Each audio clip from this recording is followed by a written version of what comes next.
સાંભળજો મિત્રો, એક ખટાટોપ ઝાડને છાંયે કરણને બિહાડીને અખિલ બ્રહ્માંડનો માલિક એને સમજાવે છે, કરણ તું દાસી પુત્ર નથી, તું સુત પુત્ર નથી, તું કુંતીનો કુમાર છો, તું પાંડવોનો મોટો ભાઈ છો, તું દુર્યોધનનો સંગ છોડી દે ને પાંડવોના પક્ષમાં આવી જા.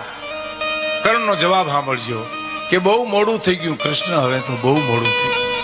સુત પુત્ર દાસી પુત્રના મેણા સહન કરીને મારા કાળજા વિંધાઈ ગયા છે. હવે મિત્રતા બાંધી છે, મિત્રતાને હું દગો ન આપી શકું. હવે તમારામાં ત્રેવડ હોય તો અર્જુનને હણગારી રણ મેદાનની માલિપા આવજો, હું રાહ જોઉં છું તમારી. પણ આ વાત તમારી બહાર રાખજો ધર્મરાજાને કેશોમાં, નકર મારા મોટા ભાઈ મને મોટો ગણીની સત્તાનો સ્વીકાર નહીં કરે. કોણ? આ ઉદારતા કર્ણની છે સાહેબ. દુર્યોધનને કેશો, ભાઈ ધર્મરાજાને કેશો નહીં, હું તમારો મોટો ભાઈ કર્ણ છે, નકર ગાદીનો નહીં સ્વીકાર કરે. નીકળી ગયો ત્યાંથી. અને બરોબર રણ મેદાનની માલિપા રથનું પૈડું મીડું ધરતીમાં ગળવા, શ્રાપ હતો એ તીરકામઠા એક બાજુ મૂકી અને પૈડું કાઢવા નીચે ઉતર્યો ને પછી ભગવાન કૃષ્ણએ કીધું અર્જુનને કે લે હવે બાણ માર. કે બાણ મારું પણ એના હાથમાં હથિયાર નથી. તો હથિયાર નથી તે તું મારી હગી, બાકી તારી તાકાત નથી તો કર્ણને મારી શકે.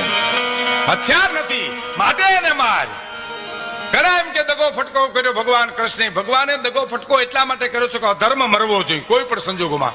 પ્રતિજ્ઞા લઈ પણ શકાય, તોડી પણ શકાય, કોઈ પણ સંજોગોમાં અધર્મ મરવો જોઈએ સાહેબ. ધર્મને બચાવવા માટે તમે જે લ્યો, જે પ્રતિજ્ઞા લ્યો, તોડો એ તમને મુબારક છે.